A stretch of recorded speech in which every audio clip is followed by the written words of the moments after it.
እንግዲህ የአብይ ጾም ሁለተኛ ሳምንት ቅድስት እየተባለ ይጠራል።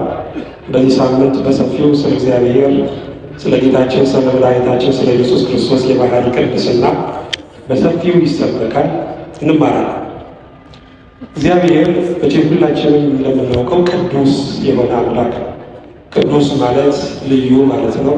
የተከበረ ንጹሕ ማለት ነው። እግዚአብሔር በጸጋ ሳይሆን እንደኛ በመንፈሳዊ ልምምድ ሳይሆን በባህሪው ቅዱስ የሆነ አምላክ። እንደውም አንድ አባት ምን ብለዋል? እግዚአብሔር ሁሉን ይችላል፣ ግን አንድ የማይችለው ነገር አለ። እሱ ምንድነው ካላችሁ ኃጢአት መስራት፣ መበደል አይችልም እግዚአብሔር ብለዋል። ምክንያቱም ቅድስና የባህሪ ገንዘቡ ስለሆነ። ታዲያ ይህ አምላክ አንድ ያዘዘው ነገር አለ። በዚህ በኦሪት ዘዳግም ምዕራፍ 19 ቁጥር 2 ላይ እና አንደኛ ጴጥሮስ ምዕራፍ 1 ቁጥር 15 ላይ እኔ ቅዱስ ነኝና እናንተም ቅዱሳን ሁኑ ብሏል። ቅዱሳን እንድንሆን እግዚአብሔር አዟል። የሚገርማችሁ እግዚአብሔርን ቸር የምንለው ቅድስናውን በራሱ ወስኖ ስላልያዘ ነው። እሱ ቅዱስ ተብሏል። በእሱ የሚያምኑትን ቅዱሳን እንዲባሉ ፈቅዷል። እሱ ብቻ አዳኝ አለንም፣ የእሱ የሆኑት ሁሉ እንዲያድኑ ፈቅዷል። እሱ ብቻ በውሃ ላይ አልተራመደም። ባለሟሉ ጴጥሮስም ውሃውን እንደ የብስ እየረገጠ ሊራመድ አድርጓል። ለምን ስንል እግዚአብሔር ቸር ስለሆነ በእሱ የሚያምኑት ሁሉ የእሱን ሥራ እንዲሰሩ ስለፈቀደ ነውና። በሌላም ቦታ ቅዱስ ጴጥሮስ የጠራችሁ ቅዱስ እንደሆነ እናንተም በኑሯችሁ ሁሉ ቅዱሳን ሁኑ ይላል። በኑሯችሁ ሁሉ ነው የሚለው። በትዳራችሁ ቅዱሳን ሁኑ፣ በስራችሁ ቅዱሳን ሁኑ፣ በትምህርታችሁ ቅዱሳን ሁኑ፣ ከሰዎች ጋር ባላችሁ ግንኙነት ቅዱሳን ሁኑ፣ በገባችሁት ኪዳን ቅዱሳን ሁኑ ብሎ ያዛል። ባጭሩ ክርስትና ማለት የማስመሰል ሕይወት አይደለም፣ የመሆን ሕይወት ነው።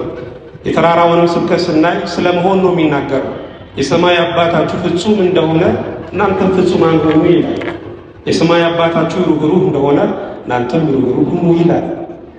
ሁኑ የሚለው ብዙ ነው። ለምን ስንል ክርስትና የማስመሰል ሕይወት፣ በኑሮ በሕይወት ላይ ድራማ የመስራት ሕይወት ሳይሆን የመሆን ሕይወት ነው ወገኖች። ስለዚህ ቅዱሳን እንድንሆን ከተመረጠን የቅድስና ሕይወት ምንድን ነው የሚለውን ነው ከቅዱስ ጳውሎስ መልእክት ወስደን ዛሬ ለማየት የምንሞክረው። እግዚአብሔር ከሁላችን ጋር ይሆንልን። ይህ ያነበብኩላችሁ ክፍል በጣም የታወቀ ክፍል ነው። የጽድቅ ምክር እየተባለ እንደውም አንዳንድ ቤት ላይ ተለጥፎ እናየዋለን እና እያንዳንዱን ቃል ብናየው የራሱ ለአንድ ትምህርት ርዕስ ሆኖ ብዙ የሚያነጋገር ነው። ግን ቶሎ ቶሎ አለፍ አለፍ እያለን ሁሉንም ለማየት እንሞክራለን። መንፈስ ቅዱስ ሁላችንን ይርዳን። እንግዲህ ቅዱስ ጳውሎስ ምክሩን ሲጀምር ምን ይላል? ፍቅራችሁ ያለ ግብዝነት ይሁን ይላል። ይህ የመጀመሪያው የቅድስና ሕይወት ነው ወገኖች። ፍቅር ቃሉ በሶስት ፊደል ቢጻፍም ግን ብርቱ የሆነ ሐሳብ አለው በውስጡ። መጽሐፍም እንደሚል ባልንጀራውን ወይም ወንድሙን የሚወድ ሕግን ሁሉ ፈጽሟል ይላል። ስለዚህ ፍቅር የሕግ ሁሉ ፍጻሜ ነው። አትግደል፣ አታመንዝር፣ አትስረቅ የሚባለው እኮ ሕግ ላመፀኛ ነው ወገኖች፣ ለፍቅር ሰው አይደለም። ወንድማችንን ከወደድነው እንዴት እንገድለዋለን? ወንድማችንን ከወደድነው እንዴት እንሰርቀዋለን? በትዳሩ ላይ እንዴት እናመጻለን? ለዛ ነው ፍቅር የሕግ ሁሉ ፍጻሜ እየተባለ። ይሄ ብቻ አይደለም። ኃያል ልዑልን ከመንበሩ የሳበው በመስቀል ላይ ያዋለው እስከ ሞት ድረስ ያደረሰው ምንድነው ከተባለ ፍቅር ነው። ፍቅር ከሞት ይልቅ የበረታ እንደሆነ የጨከነ እንደሆነ መጽሐፍ ቅዱስ ይነግረናል። ባጭሩ ክርስትና ማለት የፍቅር ሕይወት ነው። ዛሬ የምንፏቀቅበትን የጽድቅ ጎዳና በደስታ ለመሮጥ ከፈለግን አንድ ሁለት እያለን የምንለቅመውን መንፈሳዊ ፍሬ በደስታ ሆነን ማፈስ ከፈለግን ባጭሩ የፍቅር ሰዎች የሆኑ ወገኖች። ታዲያ ፍቅራችሁ ግን ያለ ምን ይሁን ይላል? ያለ ግብዝነት። ግብዝነት ምንድን ነው? ማስመሰል ነው። አፍ ጥሩ ቃል እየተናገረ ልብ ክፉ ካሰበ ግብዝ መሆን ነው። አድኅነኒ እግዚኦ እስመ ኀልቀየ ወውህደ ሃይማኖት እጓለ እመሕያው ከንቶ የተናገሩ አሐዱ ምስለ ካሉ በከናፍረ ብሁሉት ልበ ወበልብ ይትናገሩ ብሏል ዳዊት። አቤቱ ደግ ሰው አልቋልና አድነኝ፣ በሰው ልጆች ዘንድ መተማመን ጎድሏልና አንዱ በአንዱ ላይ በሽንገላ ከንፈር ሁለት ልብ ሆነው ይናገራሉ ብሏል ዳዊት። የ8ኛው ሺህ መዝሙር በመባል ይታወቃል። በ8ኛው ሺህ ሰዎች አፋቸው ቅቤ ልባቸው ደግሞ ጩቤ ነው። ወደድኩ ይላል ጥላቻን ለብሶ፣ አፈቀርኩ ይላል ወረትን ታቅፎ። ስለዚህ ከዚህ ትውልድ ዳዊት አድነኝ ሲል እናየዋለን። ወገኖቼ በሰዎች አይምሮ ቀልደን አሹፈን ልንገባ እንችላለን። ይሄ ነጭ ዳማ የሚባል አለ። በጥርስ ሰዎችን አታለን ልንገባ እንችላለን። እግዚአብሔር ግን ጥርስ የሸፈነውን ልብ የሚያውቅ አምላክ፣ የሰው ሁሉ ልብ እንደ አደባባይ የሚታይለት ጌታ ነው። ስለዚህ ከተዋደድን የእውነት መዋደድ አለብን። ከተፋቀርን የእውነት መፋቀር አለብን። ምክንያቱም የመጀመሪያው የቅድስና ሕይወት ያለ ግብዝነት መዋደድ ስለሆነ። ይህ ብቻ አይደለም፣ ክፉውን ተጸየፉት ነው የሚለው። ክፉውን ተጸየፉት፣ ከበጎ ነገር ጋር ደግሞ ተባበሩ። ስለዚህ ኃጢአትን መጸየፍ ያስፈልጋል። ልክ እኛ ቆሻሻ ልብሳችንን እንዳይነካን እንደምንጠነቀቅ እንደምንጸየፍ ኃጢአትንም ልክ እንድንዛው ልንጸየፍ ያስፈልጋል። አባ እንጦንስም ብለዋል፣ የክርስትና ወይም የመንፈሳዊ ሕይወት መጀመሪያው መለየት ነው ብለዋል። ከክፉ መለየት፣ ከኃጢአት መለየት፣ በደል ከሚባለው ነገር መለየት፣ ይሄ የመጀመሪያው ነው ወገኖች። ከዚህ በፊትም ብዙ ጊዜ ብየዋለሁ። እግዚአብሔር እኮ አታድርጉ የሚለን ብናደርግ ወይም ባናደርግ በመለኮታዊ ክብሩ ላይ የሚጨምርበት ነገር እኮ ኑሮ አይደለም። እግዚአብሔር ዓለም ከመፈጠሩ አስቀድሞ ንጉሥ ነው። እግዚአብሔርሰ ንጉሥ ውእቱም ቅድመ ዓለም ወገብረ መድኃኒተ በማእከለ ምድር ተብሎ የተነገረለት አምላክ፣ ሕዝብ ሳይኖር ንጉሥ የሆነ፣ መላእክት ሳይፈጠሩ፣ 7ቱ ብሩህ ሰማያት ሳይገኙ፣ ታሪክ የሚባል ነገር ሳይኖር፣ መዓልትና ሌሊት ሳይጀምሩ፣ መባረክት ሳይመዘዙ፣ ደመናት ሳይሳቡ፣ ምንም ነገር ሳይኖር እግዚአብሔር ንጉሥ የሆነ አምላክ። ስለዚህ ክፉን ነገር ብንተወው እኛ ነን የምንጠቀመው። እግዚአብሔር አትግደሉ ቢል ቢያንስ ከመንግስት ቅጣት እኮ እንተርፋለን። እግዚአብሔር አትስከሩ ቢል ቢያንስ ጨጓራ ጤነኛ ይሆናል። ጠዋት ተነስቶ በሶ በጥብጡልኝ፣ ሽሮ በጥብጡልኝ ማለት እኮ ይቀራል። እግዚአብሔር አታመንዝሩ ቢል ቢያንስ ከዘመኑ በሽታ እንድናለን፣ ጤነኞች እንሆናለን። ወገኖች እግዚአብሔር የሚከለክለን የሚጎዳንን ብቻ። በእርግጥ ካያችሁት በክርስትና ሕይወት ውስጥ አይደለም ጉዳትን ጥቅምን መተው እኮ አለ። ጋብቻ ቅዱስ ነው፣ መኝታውም ንጹሕ ነው ተብሎ ተጽፏል። ግን ስለ እግዚአብሔር መንግሥት ሲሉ ራሳቸውን ጃንደረባ ያደረጉ፣ ትዳር እግዚአብሔር ነው ያሉ፣ ድንግልናቸውን ለእግዚአብሔር የሰጡ፣ መልካም የተባለው ቅዱስ የተባለውን ጋብቻን እንኳን የተው ብዙ ሰዎች እኮ አሉ፣ መልካሙን የተው። እኛ ታዲያ ቢያንስ እንዴት ክፉውን መተው ያቅተናል? ክፉውን ነገር ተጸየፉት፣ ከመልካም ነገር ጋር ደግሞ ምን በሉ ተባበሩ። ስለዚህ መጸየፍ ብቻ መለየት ብቻ በቂ አይደለም ማለት ነው። አንድ ሰው ክፉን ከተጸየፈ በኋላ ከመልካም ስራ ጋር ደግሞ መተባበር አለበት። ምክንያቱም ከዝሙት መራቅ ግማሽ ጉዞ ነው። ከባዕድ አምልኮት መራቅ፣ መጥፎ ከሚባሉ ነገሮች መራቅ፣ ይሄ ግማሽ ጉዞ ነው። ጉዟችን ሙሉ እንዲሆን ከተፈለገ ሲዘፈን የነበረ አንደበት መዘመር አለበት። ሰው ሲገድል የነበረ ማንነት ሰው ማዳን አለበት። ሲሰርቅ የነበረ እጅ መመጽወት አለበት። ፍላጎትን በፍላጎት መተካት፣ የዓለምን ፍቅር በእግዚአብሔር ፍቅር መተካት፣ ይሄ ጉዟችንን ሙሉ ያደርግልናል። ክርስቶስ ለፍርድ ሲመጣ የሚጠይቀው ጥያቄ እኮ የቴዎሎጂ ጥያቄ ነው፣ ወይም የሥነ መለኮት ጥያቄ አይጠይቅም። ወይም ደግሞ በግራ ያሉትን እናንተ በስም ያላመናችሁምና ሲኦል ግቡ፣ በቀኝ ያሉትን ደግሞ እናንተ በእኔ ያምናችኋልና ገነት ግቡ አይልም። በፍቅር የተሰራን ስራ ይጠይቃል። በእምነት የተሰራን ስራ ይጠይቃል። ስራብ አበላችሁኝ ወይ? ስጠማ መች አጠጣችሁኝ? ስታረዝ መች አለበሳችሁኝ? ስታሰር መች ጎበኛችሁኝ? ብሎ በእምነት የተሰራን በፍቅር የተሰራን ስራ ይጠይቃል ወገኖች። ስለዚህ ዛሬ ከበደልነው በደል በላይ ያልሰራነው መልካም ስራ በገሃነም ደጅ አቁሞናል፣ በሲኦል መንገድ ላይ አቁሞናል ወገኖች። ስለዚህ ከመልካም ስራ ጋር መተባበር ያስፈልጋል። አንድ ሰው እጁን ወደ እግዚአብሔር ዘርግቶ እግዚአብሔር ሆይ እጄን ይልኝ አለው። ንጹህ ነው፣ አልበደልኩም፣ ደም አላፈሰስኩም፣ አልሰረኩም፣ እስቲ እጄን ይልኝ አለው። እግዚአብሔርም አዎ እጅ ንጹህ ነው ግን ባዶ ነው አለ። ንጹህ እጅ ግን ባዶ እጅ፣ ጉንድሽ እጅ፣ ስራ የሌለው እጅ ምን ይሰራል ወገኖች? ስለዚህ ከመልካም ስራ ጋር መተባበር ያስፈልጋል። ይሄ ብቻ አይደለም።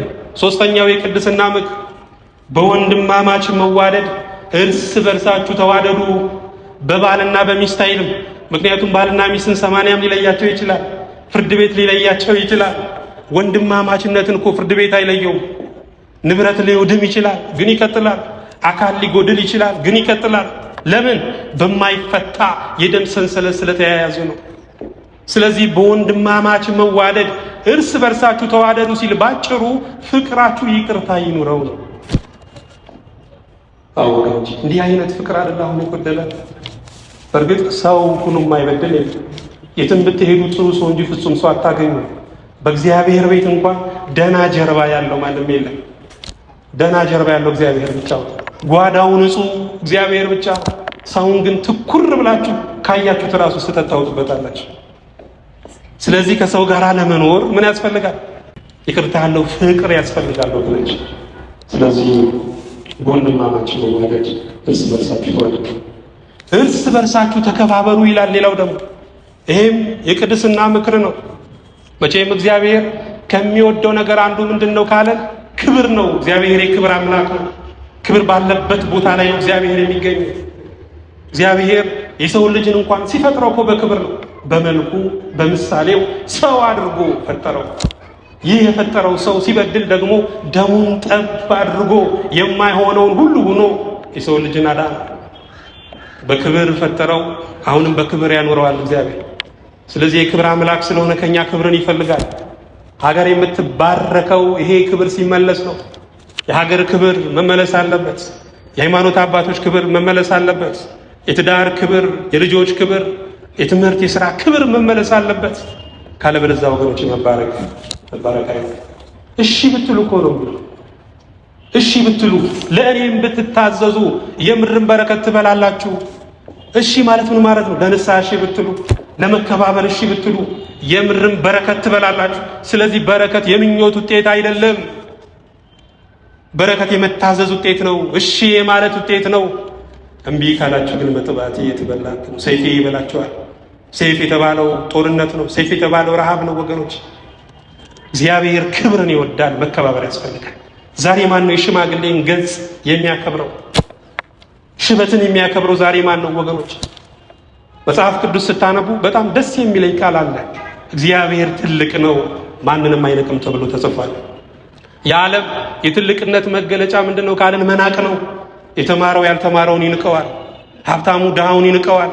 ጤነኛው በሽተኛውን ይንቀዋል። የዓለም የትልቅነት መገለጫ መናቅ ነው። እግዚአብሔር ግን ትልቅ ነው ማንንም አይነቅም ይላል። ምክንያቱም የእግዚአብሔር የባህሪው መገለጫ ለመናቅ ስለሆነ። እኛ እኮ 300 ካሬ 400 ካሬ መሬት ይዘን ነው የምንነቀው። የሰማይና የምድር ጌታ ሆኖ እግዚአብሔር አልናቀም። በመጽሐፍ ቅዱስ ላይም ስታገኙት ከኃጢአተኞች ጋር፣ ከአመንዝሮች ጋር፣ ከቀራጮች ጋር በመጨረሻም ሲሰቀል በሁለት ወንበዴዎች መካከል ነው የተሰቀለው። ለምን? ስለማይንቅ። ወንበዴ ከዚህ በፊት ነግሬያችኋለሁ። ብር ብቻ ገንዘብ ብቻ የሚሰርቅ አይደለም፣ ገሎ የሚሰርቅ ነው፣ ነፍስንም የሚሰርቅ ነው። ክርስቶስ ግን ነፍስ አስመላሹ ክርስቶስ በሁለት ወንበዴዎች መካከል ተሰቅሎ ታዩታላችሁ። የመንታ እናት ተንጋላ ትሞት ይባላል። የመንቶች እናት ክርስቶስ ለሕዝብና ለአሕዛብ ብሎ በመስቀል ላይ ተንጋሎ ታዩታላችሁ። ለምን? ስለማይንቅ ነው ወገኖች። በሌላም ቦታ በዚህ በማቴዎስ ወንጌል ምዕራፍ 18 ቁጥር 10 ላይ ከነዚህ ከተናናሾቹ አንዱን እንዳትንቁ ተጠንቀቁ፣ መላእክቶቻቸው በሰማያት ዘወትር በሰማያት ያለውን የአባቴን ፊት ያያሉ እላችኋለሁና ይላል። ስለዚህ አንድ ሰውንም እንዳንንቅ መጽሐፍ ቅዱስ ያዘናል። ይሄ ጨርቃም ነው ብለን፣ ይሄ ድሃ ነው ብለን፣ ይሄ ያልተማረ ነው ብለን እንዳንንቅ መጽሐፍ ቅዱስ ያዘናል። ለምን? የሚጠብቀው መልአክ ስላለለት። ሁሉም ሰው ጠባቂ መልአክ አለ የሚጸልይለት። ዛሬ ድሃ ቢሆን ነገ ባለጸጋ እንዲሆን፣ ዛሬ ያልተማረ ቢሆን ነገ የተማረ በእውቀት ጎዳና የተመላለሰ እንዲሆን የሚጸልይለት መልአክ ሁሉም ሰው ስላለ ማንንም አትናቁ ይላል ወገኖች። ስለዚህ እንድንከባበር መድኃኔዓለም በቸርነቱ ይርዳን። ይሄ ብቻ አይደለም። ሌላው የቅድስና ሕይወት ለስራ ከመትጋት አትለጉሙ ነው የሚለው። ለስራ ከመትጋት ምክንያቱም እግዚአብሔር አይምሮን የፈጠረው ለስራ ነው ወገኖች። ያለ ስራ የሚኖር አይምሮ ባጭሩ የተበላሸ ነው። መኪናን እንኳን ስናይ መኪና እንዲሄድ ነው አይደለ የሚመረተው። አንድ መኪና ከተሰራበት ዓላማ ውጪ በአንድ ቦታ ላይ ረጅም ዓመት ሳይንቀሳቀስ ከቆመ በቀላሉ ይበላሻል። የሰውም አይምሮ ልክ እንደዛ ነው ወገኖች። በስራ መንቀሳቀስ አለበት። በማንበብ በእውቀት መንቀሳቀስ አለበት። ካለበለዚያ ይሞታል። ይሄ ብቻ አይደለም። ስራ የሌለው አእምሮ የሰይጣን ወርክሾፕ ነው ይባላል። ቤተ ሙከራ። ሔዋን እኮ ቀድማ የወደቀችው ለምን ይመስላችኋል? ወይ በገነት መካከል ሆና ገነትን አልኮተኮተች፣ ወይ አልጸለየች። ዝም ብላ በለሱን ስታይ ያኔ በሰይጣን ተታላ ወደቀች እንጂ። አዎ እኛም ስራ የማንሰራ ከሆነ በአእምሯችን አደባባይ ላይ ሰይጣን ብዙ ነገሮችን ያሳልፋል። ያኔ መሳብ ይመጣል። መሳብ ደግሞ መታለልን ያመጣል። መታለል ደግሞ መውደቅን ያመጣል ወገኖች። ስለዚህ መስራት አለብን። መስራትን የማይወድ አይብላ ተብሎ ተጽፏል ወገኖች። ስለዚህ ለስራ ከመትጋት አትለጉሙ ይላል። በመንፈስ የምትቃጠሉ ሁኑ። ደስ የሚል ቃል። በመንፈስ የምትቃጠሉ ሁኑ ምን ማለት ነው? እግዚአብሔርን ከልባችሁ ሁናችሁ በሚንተገተግ ልብ እግዚአብሔርን አምልኩ ማለት ነው ወገኖቼ። በመንፈሳዊ ሕይወት ስሜታዊ መሆን ነው ክልክል እንጂ እግዚአብሔርን በስሜት ማምለክ ተፈቅዷል። ለዛ እኮ ነው ዳዊት ጸሎቴን እንደ ዕጣን ተቀበልልኝ ይላል።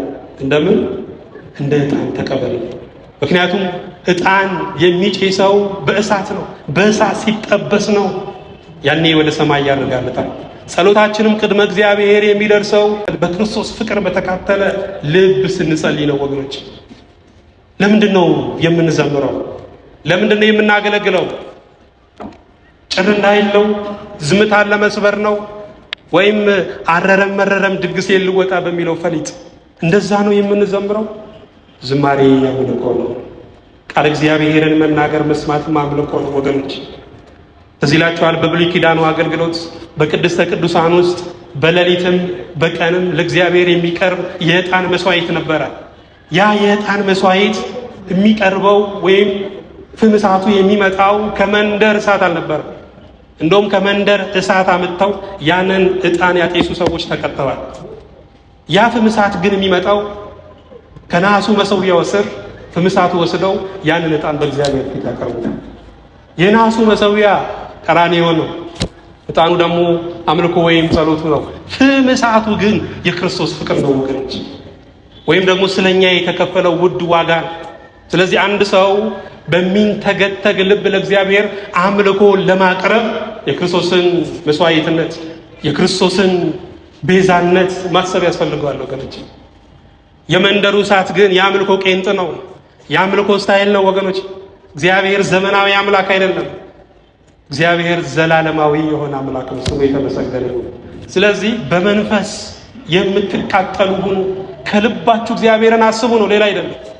የእግዚአብሔርን ስራ በቸልታ የሚሰራ ቢኖር የተረገመ ይሁን ይላል ወገኖች። በመልካሙ ስፍራ ምናልባት ለጥፋት እንዳንገኝ እግዚአብሔር በቸርነቱ ሁላችንን ይርዳል። አዎ ይሄም ሌላው የቅድስና ምክር ነው።